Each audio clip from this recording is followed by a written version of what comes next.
نحمده ونصلي ونسلم على رسوله الكريم اما بعد فاعوذ بالله من الشيطان الرجيم بسم الله الرحمن الرحيم رضي الله عنهم ورضوا عنه آمنت بالله صدق الله العظيم وصدق رسوله النبي الكريم الأمين ونحن على ذلك لمن الشاهدين والشاكرين والحمد لله رب العالمين الصلاة والسلام عليك يا سيدي يا رسول الله وعلى آلك واصحابك يا سيدي يا حبيب الله۔ ناظرین کرام، پروگرام نور کی برسات کے ساتھ میں ہوں آپ کا میزبان محمد شہباز نقشبندی آپ کی خدمت میں ایک مرتبہ پھر ایک نئے عنوان کے ساتھ حاضر ہے۔ ناظرین کرام، آج ہم آپ کے لیے بہت ہی اہمیت کا حامل عنوان لے کر حاضر ہوئے ہیں۔ ناظرین کرام، آج جو ہم آپ کی خدمت میں آپ کے لیے عنوان لے کر حاضر ہوئے ہیں وہ ہے امیر المؤمنین حضرت سیدنا عثمان غنی رضی اللہ تعالی عنہ کا یوم شہادت۔ آج آپ کو خراج عقیدت پیش کرنے کے لیے آپ کے حوالے سے پروگرام ریکارڈ ہوگا۔ آپ کی سیرت پر، آپ کے فضائل پر، آپ کے پورے سوانح خاکہ جو ہے اس کے اوپر انشاءاللہ ہم قبلہ مفتی صاحب سے جانیں گے۔ ناظرین کرام، اللہ تبارک و تعالی نے قرآن مجید کے اندر ارشاد فرمایا رضی اللہ عنہ ورضوا عنہ، اللہ ان سے راضی ہوا اور وہ اللہ سے راضی ہوئے۔ ناظرین کرام، قرآن مجید کے اندر کئی مقامات پر اللہ تبارک و تعالی نے حضرت سیدنا عثمان غنی رضی اللہ تعالی عنہ کی شان کے اندر آیات کریمہ نازل فرمائی۔ ناظرین کرام، حضرت سیدنا فاروق اعظم رضی اللہ تعالی عنہ ارشاد فرماتے ہیں کہ حضور علیہ السلام نے فرمایا، اے لوگو تم میرے صحابہ کی قدر کیا کرو، میرے صحابہ کی قدر کرو، کیونکہ یہ نیک ترین لوگ ہیں، یہ بہت ہی اہمیت کے حامل لوگ ہیں۔ دوسرے مقام پر فرمایا، اے لوگو میرے صحابہ جو ہیں یہ ستاروں کی مانند ہیں، اگر تم ان میں سے جس کے پیچھے بھی جس کے اقتداء کرو گے، جس کو اپنا راہبر مانو گے، جس کے پیچھے چلو گے، تم ہدایت پا جاؤ گے۔ ناظرین کرام، آج ہم نے بہت ہی اہمیت حامل ہستی کا ذکر خیر کرنا ہے۔ بہت ہی ممتاز ہستی ہے، آپ خلیفہ ثالث ہیں، امیر المؤمنین سیدنا عثمان بن عفان رضی اللہ تعالی عنہ۔ ناظرین کرام، آپ خلیفہ سوم ہیں، صاحب جود و سخا ہیں، جامع قرآن ہیں، پہلے قرآن کے حافظ ہیں، پیکر شرم و حیا ہیں، پیکر صداقت و دیانت ہیں، سفیر اسلام ہیں، داماد امام الانبیاء صلی اللہ علیہ وآلہ وسلم ہیں۔ ناظرین کرام، سیدنا فاروق اعظم رضی اللہ تعالی عنہ، آپ دیکھیں کس قدر آپ حضرت سیدنا عثمان غنی رضی اللہ تعالی عنہ کی شان بیان فرماتے ہیں۔ آپ حضرت مولا علی شریف رضی اللہ تعالی عنہ کو دیکھیں، آپ بھی ایسی حضرت سیدنا عثمان غنی رضی اللہ تعالی عنہ کے حوالے سے آپ کی فضیلت پر، شان پر بیان فرماتے ہیں کہ انسان سن کر انسان کا دل جو ہے وہ خوش ہو جاتا ہے، ایمان تازہ ہو جاتا ہے۔ ناظرین کرام، حضور کی صدا پر لبیک کہہ کر اسلام قبول کرنے والوں میں چوتھے نمبر پر ہیں آپ۔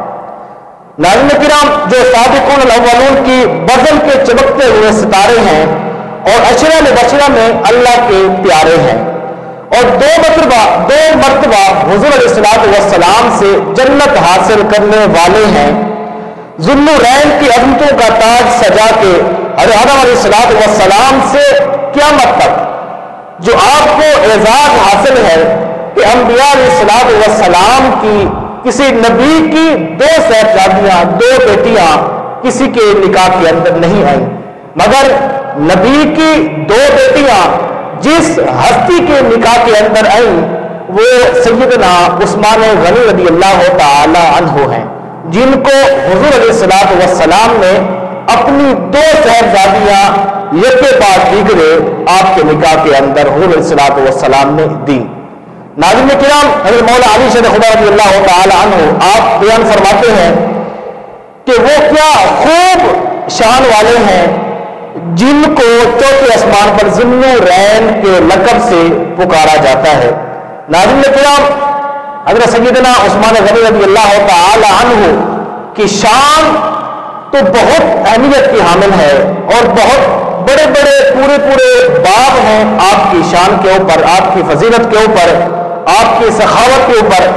کسی بھی آپ کی زندگی کا کوئی بھی پہلو لے لیں تو اس پہلو کے اندر ہمیں سیدنا عثمان غنی رضی اللہ تعالی عنہ کی جو شان ہے وہ نمایاں نظر آئے گی۔ ناظرین کرام، آپ ہر جمعے کو ایک غلام آزاد کرتے تھے۔ آپ کی سخاوت کی کئی مثالیں ہیں، مگر ان میں سے میں ایک مثال کا خلاصہ آپ کے سامنے رکھوں گا، جو غزوہ تبوک کے موقع پر حضرت سیدنا عثمان غنی رضی اللہ تعالی عنہ نے ایک اثار و قربانی کا مظاہرہ جو آپ نے پیش کیا، وہ اس کو دیکھ کر حضور علیہ الصلوۃ والسلام نے جو ارشاد فرمایا، وہ حضور علیہ الصلوۃ والسلام کے جملے بہت ہی اہمیت کے حامل جملے ہیں۔ ناظرین کرام، حضور علیہ الصلوۃ والسلام نے فرمایا، میرا عثمان جو ہے یہ جو کام بھی کرے گا اور وہ کام اس کو نقصان نہیں دے گا۔ ناظرین کرام، دوسرے مقام پر حضور علیہ الصلوۃ والسلام نے فرمایا، جب حضرت عثمان غنی رضی اللہ تعالی عنہ نے عوام کے لیے، لوگوں کے لیے، غریبوں کے لیے میٹھے پانی کا اہتمام کیا، کنویں کا اہتمام کیا، خرید کر اس کو امت کے لیے، عوام کے لیے وقف کیا، تو حضور علیہ الصلوۃ والسلام نے فرمایا یہ عثمان کا جو عمل ہے، کیونکہ حضور علیہ الصلوۃ والسلام نے فرمایا ہے کوئی ایسا جو یہ کنواں پانی کا خرید کر وقف کرے اور مجھ سے جنت حاصل کرے، تو حضور علیہ الصلوۃ والسلام نے فرمایا عثمان اس کے علاوہ اگر کوئی اور کام ایسا نہ بھی کرے پھر بھی سیدنا عثمان رضی اللہ تعالی عنہ جو ہیں وہ جنت میں داخل ہوں گے، ان کے لیے جنت پکی ہے۔ ناظرین کرام، یہ شان ہے سیدنا حضرت عثمان غنی رضی اللہ تعالی عنہ۔ آپ کی کیا شان ہے، کیا فضیلت ہے، کیا مرتبہ ہے۔ آپ ایک ایسی ہستی ہیں، اسلام کی ایسی ہستی ہیں، جب آپ کا نام ہماری زبان پر آتا ہے تو ہماری زبان کی جو رونق ہے اس کے اندر چاشنی آ جاتی ہے، زبان کے اندر مٹھاس محسوس ہوتی ہے، زبان کے اندر ایک منور ہونا جو ہے، ایک انسان کے اندر ایک کیٹیگری ہے وہ آ جاتی ہے، کیونکہ صحابہ جو ہیں بہت ہی اہمیت کی حامل ہستیاں ہیں۔ یہی صحابہ ہیں جنہوں نے یہ دین، یہ اسلام ہم تک پہنچایا، یہ شریعت ہم تک پہنچائی۔ ناظرین کرام، آج ہمارے ساتھ شریک گفتگو ہیں ہمارے عظیم مذہبی سکالر حضرت علامہ مولانا مفتی محمد طارق عزیز سعیدی صاحب۔ ہم آپ سے جانیں گے جی قبلہ مفتی صاحب، حضرت سیدنا عثمان غنی رضی اللہ تعالی عنہ، آپ کا سوانحی خاکہ جو ہے اس پر ذرا گفتگو فرمائیں۔ بسم اللہ الرحمن الرحیم۔ یہ قبلہ پیر صاحب، انتہائی اہمیت اور وقت کی انتہائی اہم ضرورت جو ایک موضوع ہے، اس پر آج آپ نے جو ہے وہ اس پروگرام کی انعقاد کیا۔ حضرت سیدنا عثمان بن عفان رضی اللہ تعالیٰ عنہ، آپ کو اللہ رب العزت نے بے شمار عظمتوں اور شانوں سے نوازا ہے۔ بے شک آپ کے جہاں تک سوانحی خاکہ کی بات ہے، آپ کی زندگی کا ایک جو مختصر سے خلاصہ ہے، اس کو اگر میں چند جملوں میں بیان کروں تو کریم آقا علیہ الصلوۃ والسلام کی ولادت باسعادت کے 6 سال کے بعد جی آپ کی ولادت ہوتی ہے، یعنی آقا علیہ الصلوۃ والسلام سے عمر میں بھی 6 سال چھوٹے ہیں، مقام اور مرتبے میں تو ویسے ہی چھوٹے ہیں نا، بے شک، لیکن عمر میں 6 سال۔ آقا نے جس وقت اعلان نبوت فرمایا تو اس وقت ان کی عمر یعنی حضرت عثمان غنی رضی اللہ تعالیٰ عنہ کی عمر مبارک 34 سال تھی۔ آپ نے اسلام کو قبول کیا، اسی پہلے سال میں آقا نے اعلان نبوت فرمایا تو ساتھ ہی انہوں نے اسلام کو قبول فرما لیا۔ آقا علیہ الصلوۃ والسلام کے ساتھ 13 سالہ مکی دور، 11 سالہ مدنی دور، آقا کے بالکل قریب رہے، سبحان اللہ، آقا کے قریبی ساتھیوں میں آپ کا شمار ہوتا رہا۔ سبحان اللہ۔ پھر کریم آقا علیہ الصلوۃ والسلام کے ظاہری وصال فرما جانے کے بعد شیخین کریمین کا زمانہ خلافت، ان کے مشیر خاص رہے یہ 12 سال، سبحان اللہ، خاص ان کا قرب بھی رہا، مشیر بھی ان کے بالکل خاص رہے۔ سبحان اللہ۔ اور پھر حضرت عمر پاک رضی اللہ تعالی عنہ کے شہادت کے بعد آپ جو ہے وہ محرم الحرام 24 ہجری سے لے کر 35 ہجری تک یہ جو ہے آپ نے پھر خود خلافت فرمائی، اور یہ آپ کا دور بھی بڑا سنہری دور ہے۔ اس طرح آپ نے جو ہے وہ 82 ایئرس 82 سال کی عمر آپ نے گزاری، اور جو ہے پھر بالآخر 18 ذی الحج 35 ہجری کو آپ نے جو ہے وہ اس دنیا فانی سے کچھ فرمایا، اور پیارے حبیب علیہ الصلوۃ والسلام کی بارگاہ میں اور اللہ کی بارگاہ میں آپ حاضر ہو گئے، اور آپ کی ایک زندگی کا یہ خلاصہ، اور آپ کی یہ زندگی پوری زندگی، اور اگر سیرت کے حوالے سے دیکھیں تو آپ کی پوری زندگی جو ہے وہ شرم و حیا کا پیکر ہے، عزت و شرف کا پیکر ہے، عدل و انصاف کا پیکر ہے، رشد و ہدایت کا پیکر ہے۔ بے شک، سبحان اللہ، بے شک۔ جی ناظرین کرام، ماشاء اللہ آپ سماعت فرما رہے تھے قبلہ مفتی صاحب بہت ہی علمی گفتگو فرما رہے تھے، اور سیدنا عثمان غنی رضی اللہ تعالی عنہ آپ بہت ہی نفیس ہستی ہیں، بہت ہی حیا کی پیکر ہستی ہیں۔ جی قبلہ مفتی صاحب، دوسرا سوال ہے کہ ٹیکس کے حوالے سے اللہ تعالیٰ نے حکمرانوں کو پسند کیا ہے کہ وہ رعایا کے محافظ اور نگران بنے، یہ اجازت نہیں دی کہ وہ صرف ٹیکس جمع کرنے والے ہو جائیں۔ سرکار دو عالم صلی اللہ علیہ وسلم پہلے جانشین نگران اور محافظ تھے۔ ان قریب تمہارے حکمران خدمت گزار اور نگران بننے کے بجائے ٹیکس خور بن جائیں گے، جیسا کہ آج آپ اس معاشرے کے اندر دیکھ رہے ہیں۔ تو ہمارے حکمران کیا کر رہے ہیں اور حکومت کے اندر کیا ہو رہا ہے، ایک دوسرے کے دست و گربان ہو رہے ہیں، اور ایک دوسرے کو ایسی لغویات بک رہی ہیں، تو جس کو آپ بھی سن رہے ہیں اور ہم بھی سن رہے ہیں، ناظرین بھی ہمارے سن رہے ہیں۔ جب ایسا ہوگا تو پھر کیا ہوگا؟ حیا ختم ہو جائے گی، دیانتداری ختم ہو جائے گی، وفا ختم ہو جائے گی، پھر ان کی وجہ سے اچھے اوصاف جو ہیں وہ ختم ہو جائیں گے۔ تو سیدنا عثمان غنی رضی اللہ تعالی عنہ نے جو ٹیکس کے حوالے سے فرمان جاری کیا، حکم جاری کیا، اس میں ذرا گفتگو فرمائیں۔ جی قبلہ پیر صاحب، آپ نے جو الفاظ دہرائے یہ بھی حضرت سیدنا عثمان غنی رضی اللہ تعالی عنہ کے الفاظ مبارک ہیں۔ جس وقت آپ نے خلافت سنبھالی تو آپ کا پہلا خطبہ جو ہے یہ آپ کا پہلا خطبہ ہے، بے شک، جو آپ نے ناظرین کی سماعتوں کی نظر کیا۔ آپ نے واضح طور پر اس میں ارشاد فرما دیا کہ حکمران جو رب ہم پر مسلط کرتا ہے، جو اللہ رب العزت جنہیں ہمارا حاکم بناتا ہے، وہ اسے نہیں بناتا ہے کہ حکمران ہمارا خون چوسیں، بے شک، ٹیکس پہ ٹیکس دیے جائیں، بلکہ آپ نے آخر میں وہ جیسے خطبہ حضرت عثمان غنی کا بیان کیا کہ آخر میں بیان کر دیا کہ اگر جب ایسا ہو جائے اللہ، حیا ختم ہو جائے گی، دیانتداری ختم ہو جائے گی، وفا ختم ہو جائے گی، اخلاق حسنہ ختم ہو جائیں گے۔ اب یہ جو ٹیکس چیز ہے، اس خطبے پر تفصیلی تھوڑی بات کرنے سے پہلے ایک بات سمجھنا ضروری ہے۔ یہ جو ٹیکس ہے، اب یہاں جو فرمایا جا رہا ہے کہ جب ٹیکس لیا جائے گا تو پھر یہ کہ ٹیکس لینا ناجائز ہے شرع؟ پیارے کریم آقا علیہ الصلوۃ والسلام کا فرمان علیہ شان بالکل واضح طور پر موجود ہے۔ سرکار علیہ الصلوۃ والسلام نے ارشاد فرمایا لا يدخل الجنت صاحب مکس، فرمایا کہ جو ٹیکس لینے والا بندہ ہے نا، جو حکمران ٹیکس لینے والا ہے، وہ جنت میں داخل ہی نہیں ہوگا۔ اللہ، تب اس حدیث مبارکہ سے بھی پتہ چل رہا ہے، اور اسی طرح اور بھی کئی حدیث مبارکہ ہیں کہ جس میں ٹیکس کی ممانعت اور ٹیکس لینے والے کی جو وعیدات ہیں اس کو ذکر کیا گیا ہے۔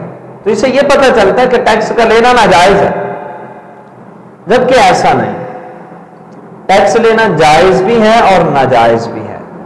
بے شک، ٹیکس اگر حکمران وقت لیں اس لیے کہ عوام کی فلاح و بہبود پر اس کو خرچ کریں گے، عوام کی بہتری کے لیے خرچ کریں گے، ملک کی بہتری کے لیے خرچ کریں گے، اور جو ہے اس ملک کو کے اندر اسلام کی ترویج و اشاعت کے اندر اس کو خرچ کریں گے، بے شک، تو ٹیکس لینا جائز ہے۔ سبحان اللہ۔ اور ٹیکس پھر لیا اس نیت کے لیے بھی، اس قانون کے لیے بھی لیا جائے تو ہر ایک کی استطاعت کے مطابق، بے شک، جو زیادہ مالدار ہے، جس کی زیادہ آمدن ہے، اسے اس حساب سے ٹیکس لیا جائے، جو غریب ہے اس حساب سے ٹیکس لیا جائے، یہ ٹیکس ہے جائز۔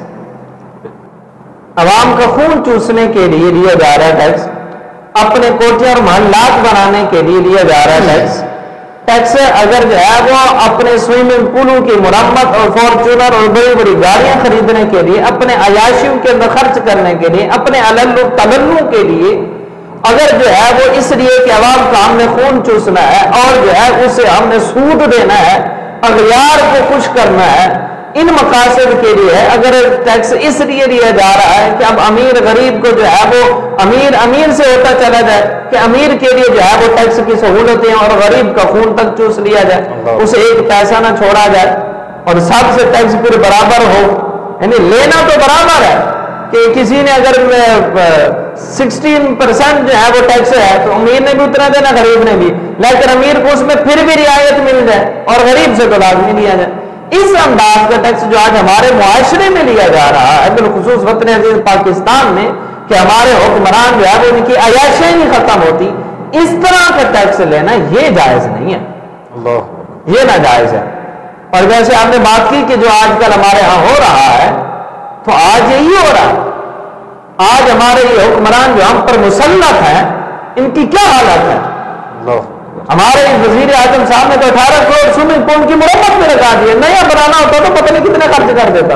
ایسے ہی ہے، لیکن غریب جو ہے اس کو ایک ٹائم کا کھانا تک نہیں، کھانا بھی ایسا نہیں ہے۔ مہنگائی اتنی ہو گئی ہے کہ لوگ 2 وقت کا کھانا کھانے کے لیے غربات ترس رہے ہیں، اور ان کروڑوں روپے اپنے نہانے کی جگہ پر سوئمنگ پولوں پر خرچ ہو رہا ہے، اور ان کی عیاشیاں ختم نہیں ہو رہی۔ اللہ تعالیٰ گاڑیاں ہیں، پہلے کروڑوں کی گاڑیاں، نئے اب ہم نئے آئے ہیں تو ہمارے لیے نئی گاڑی۔ اب یہ جو چیز ہے یہ عوام پر ظلم ہے، زیادتی ہے، اور اسی چیز کو تو سرکار نے فرمایا نا کہ ایسے ظالم حکمرانوں کے سامنے کلمہ حق بلند کرنا بھی جہاد ہے۔ بے شک۔ تو یہ ٹیکس جو ہے یہ اگر درست طریقے سے اور صحیح انداز میں لیا جائے اور صحیح کاموں پر خرچ کیا جائے تو جائز ہے۔ اور جو حضرت عثمان غنی کا خطبہ آپ نے ارشاد فرمایا جس میں آپ نے واضح طور پر بیان کر دیا، فرمایا جب ایسے حکمران آئیں گے تو کیا ہوگا؟ پہلی بات فرمائے حیا ختم ہوگا، اور وہ ختم ہو گئے نہیں، ایک دوسرے کو کیسے گالیاں نکالتے ہیں، بے شک۔ ان کی زبانیں چیک کریں، پھر اوپر سے نیچے تک کی بات کی ہے، یہ نہیں صرف حکمران، اور عوام کے اندر بھی دیکھنے کس قدر بڑے کا کتنا حیا ہوتا ہے، چھوٹے کا کتنا حیا ہوتا ہے۔ بے شک۔ بڑا اگر چھوٹے سے بات کر رہا ہوتا ہے تو اس کا انداز کیا ہوتا ہے، چھوٹا جب بڑے سے بات کر رہا ہوتا ہے تو اس کا انداز کیا ہوتا ہے۔ دوسرا کیا فرق ہے؟ دیانتداری۔ آج کتنی بےمانی ہے، اللہ اکبر۔ آج تو وہی صرف حاجی نمازی ہے نا، حاجی ثناء اللہ جس کا دار نہیں لگتا، جنہیں کتنے دار ہی نہ لگ رہے وہ بڑا حاجی ہے، جنہیں دار سے کتنے لگ رہے وہ لا دینا، اس طرح تو وہ ختم ہو گئی نا، بے شک۔ وفا ختم ہو جائے گی۔ آج خون کے رشتے سفید ہو چکے ہیں، ایک حکمرانوں نے زیادتی کی، ظلم کے ٹیکس لگایا، اس کی وجہ سے پوری قوم تباہ ہو رہی ہے۔ اللہ کتنا حکیمانہ خطبہ حضرت عثمان غنی رضی اللہ تعالیٰ عنہ کا، اور قیامت تک آنے والے مسلمانوں کے لیے کتنی رشد و ہدایت کا سامان ہے اور کتنی پریشانیوں کا حل ہے، کہ فرمایا اگر ان ساری چیزوں سے چھٹکارا چاہتے ہو تو کیا کرو؟ ظالمانہ ٹیکس چھوڑ دو، بے شک۔ ان چیزوں سے دور بھاگ جاؤ۔ آج ہمیں اس پر انتہائی عمل کی ضرورت ہے۔ اللہ اکبر، بے شک۔ جی ناظرین کرام، آپ سماعت فرما رہے تھے قبلہ مفتی صاحب ٹیکس کے حوالے سے جو شرعی حوالے سے شریعت کے مطابق جو اس کے احکامات ہیں وہ آپ کے سامنے بیان فرما رہے تھے۔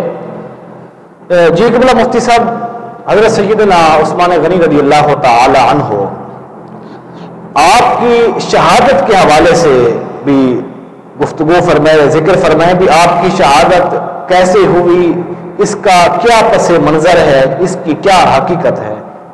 جی قبلہ پیر صاحب، شہادت کے حوالے سے میں ایک بات اس اختصار کے ساتھ عرض کرتا ہوں کہ آج کے زمانے میں کچھ عاقبت اندیش یہ باتیں کرتے ہیں اور کرتے ہوئے پائے جا رہے ہیں کہ جی دیکھیے حضرت عثمان غنی کو بھی جو ہے وہ حکومت کی لالچ تھی، جس طرح آج کل کے حکمرانوں کو کہا جائے کہ استعفیٰ دے دو، اتر جاؤ، وہ چھوڑنے کے لیے تیار نہیں ہوتے۔ یہ آج کل کی تھوڑی بات ہے، یہ معاذ اللہ استغفر اللہ اس طرح کی نعوذ باللہ باتیں ہوتی ہیں، زبان پر لانے کو دل نہیں کر رہا، لیکن اپنے ناظرین کے لیے میں عرض کر رہا ہوں کہ کہتے ہیں کہ دیکھا حضرت عثمان غنی نے بھی یہ کہا کیا ان کو کہا کہ حکومت چھوڑ دو، اتر جاؤ، نہیں اترے، جان دے دی، چھوڑ دیتے، جان بچ جاتی. اور کس قدر جو ہے ان کے گھٹیا اور غلیظ الفاظ ہوتے ہیں، اور پھر ان کا استدلال دیکھیے کتنا گھٹیا ہے. بے شک کہ جی دیکھیے شریعت یہ کہتی ہے، اسلام یہ کہتا ہے تمہیں جان بچانے کے لیے حرام چیز بھی استعمال کرنی پڑ جائے تو کر لو، جان بچا لو. کلمہ کفر بھی کہنا پڑ جائے تو کہہ دو، دل سے نہ کہو، زبان سے کہہ کر جان بچا لو. حضرت عثمان غنی اگر چھوڑ دیتے حکومت تو جان بچ جاتی. اب یہ ان کے استدلال ہیں. جی میں ان کی بارگاہ میں اور اپنے ناظرین کی بارگاہ میں، سب کی بارگاہ میں یہ ایک حدیث مبارکہ رکھنا، اگرچہ کئی حدیث مبارکہ ہیں، بے شک اس پر درجنوں میں پیش کر سکتا ہوں، لیکن ایک حدیث مبارکہ صرف میں رکھتا ہوں. ریاض النظرہ کے اندر روایت موجود ہے، کریم آقا علیہ الصلوۃ والسلام نے ارشاد فرمایا عثمان تمہیں خلعت پہنائی جائے گی، تمہیں قمیص پہنایا جائے گا، تمہیں حکمرانی عطا کر دی جائے گی، سبحان اللہ. تم حکمران بن جاؤ گے، تمہیں خلیفہ منتخب کیا جائے گا. آگے سرکار نے کیا فرمایا تم سے منافق لوگ. اللہ آقا کی حدیث مبارکہ کے اندر یہ منافقوں کا لفظ موجود ہے. فرمایا منافق تم سے یہ قمیص اتارنا چاہیں گے، یہ خلافت چھیننا چاہیں گے. فرمایا عثمان تم نہ چھوڑنا، بے شک عثمان تم خلافت نہ چھوڑنا. یہ تو آقا فرما کر گئے. سبحان اللہ سبحان اللہ. حضرت عثمان غنی ہماری طرح تو نہیں تھے نا بے شک کہ اپنے لیے سرکار کے کئی فرامین کو پس پشت ڈال دے بندہ. آج تو آقا کے فرامین پر عمل کرنے کے لیے ہمارے پاس ٹائم نہیں ہوتا. بے شک آقا نے فرمایا نماز میری آنکھوں کی ٹھنڈا کیا. میں سے کہیں کہ غلام رسول میں موت بھی قبول ہے. دن میں کتنی نمازیں پڑھتے ہیں؟ اللہ اکبر. آقا کی نماز پر جان قربان. غلام رسول میں موت بھی قبول ہے، داڑھی قبول نہیں. غلام رسول میں موت قبول ہے، سچ قبول نہیں. غلام رسول میں موت قبول ہے، سنت کے مطابق لباس قبول نہیں.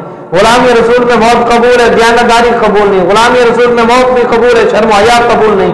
غلام رسول میں موت بھی قبول ہے، اچھے کام قبول نہیں. سارے پٹھے کام نعرہ غلام رسول میں موت بھی قبول ہے. اب یہ حضرت عثمان غنی خالی دعویٰ اور نعرہ لگانے والے نہیں تھے. بے شک سبحان اللہ.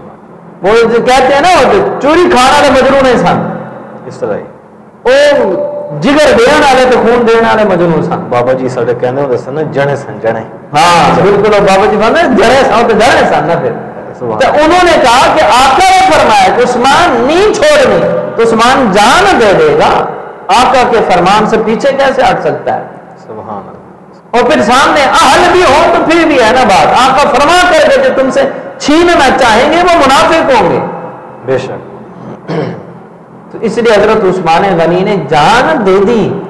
اللہ اکبر. آقا کے ایک فرمان پر عمل کرنا نہیں چھوڑا. فرمایا جان جاتی ہے جائے، مصطفیٰ کا فرمان نہ جائے.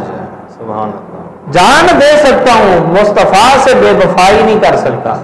تو آج ہمارے لیے بھی یہ درس ہے. یہ جو میں نے شروع میں عرض کیا تھا نا کہ وقت کی انتہائی عام ضرورت ہے. بے شک. وہ یہ کہ حضرت عثمان کی زندگی کی سیرت، بے شک.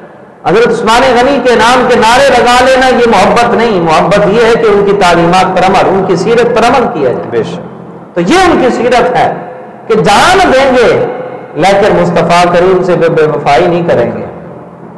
اور آج ہم ہر ایک کو اپنے گریبان میں جھانکنا چاہیے. ہر ایک خود جانتا ہے میں کس پانی میں. بے شک. ہمیں غور و فکر کرنا چاہیے کہ ہم کہاں کھڑے ہوئے ہیں، ہم کتنے وفادار ہیں، ہم کتنا شریعت پر عمل کر رہے ہیں، ہم کتنا شریعت کے مطابق زندگی گزار رہے ہیں. جی ناظرین کرام، ماشاء اللہ آپ سماعت فرما رہے تھے قبلہ مفتی صاحب اور سیدنا عثمان غنی رضی اللہ تعالی عنہ آپ کی سیرت کے اوپر آپ کی شہادت کے حوالے سے بڑی ہی علمی گفتگو فرما رہے تھے. ناظرین کرام، حضرت عثمان غنی رضی اللہ تعالی عنہ آپ کی زندگی کا ایک ایک پہلو منور ہے. ناظرین کرام، آج میں ایک بات کرنے جا رہا ہوں، بہت اہم بات ہے. اغیار کی طرف سے مسلط کردہ بے شرمی اور بے حیائی سے محفوظ رہنے کے لیے گھر کاش ناظرین کرام ہم پیکر شرم و حیا کی حیا سے تھوڑی سی خیرات لے لیں. ناظرین کرام، حضرت سیدہ عائشہ صدیقہ رضی اللہ تعالی عنہا آپ فرماتی ہیں کہ حضور صلی اللہ علیہ وسلم اپنے کاشانہ اقدس کے اندر استعراض فرما رہے ہیں تو سیدنا صدیق اکبر رضی اللہ تعالی عنہ آپ آتے ہیں، اجازت طلب کرتے ہیں، حضور علیہ الصلوۃ والسلام اجازت دیتے ہیں، عام کلامی ہوتی ہے۔ اس کے بعد حضرت سیدنا فاروق اعظم رضی اللہ تعالی عنہ آپ آتے ہیں، اجازت طلب کرتے ہیں، حضور علیہ الصلوۃ والسلام اجازت دیتے ہیں، عام کلامی ہوتی ہے، ملاقات ہوتی ہے، بات چیت ہوتی ہے۔ اس کے بعد حضرت سیدنا عثمان غنی رضی اللہ تعالی عنہ آپ آتے ہیں، حضور علیہ الصلوۃ والسلام کی، ناظرین حضور علیہ الصلوۃ والسلام کی پنڈلی مبارک سے تھوڑا کپڑا جو ہے وہ اوپر ہٹا ہوا ہے۔ تو جب حضرت سیدنا عثمان غنی رضی اللہ تعالی عنہ آپ آتے ہیں تو حضور علیہ الصلوۃ والسلام پہلے اپنے کپڑوں کو درست فرماتے ہیں، آپ سیدھا ہو کر ادب کے تقاضے کے ساتھ کپڑوں کو درست فرما کر آپ بیٹھ جاتے ہیں۔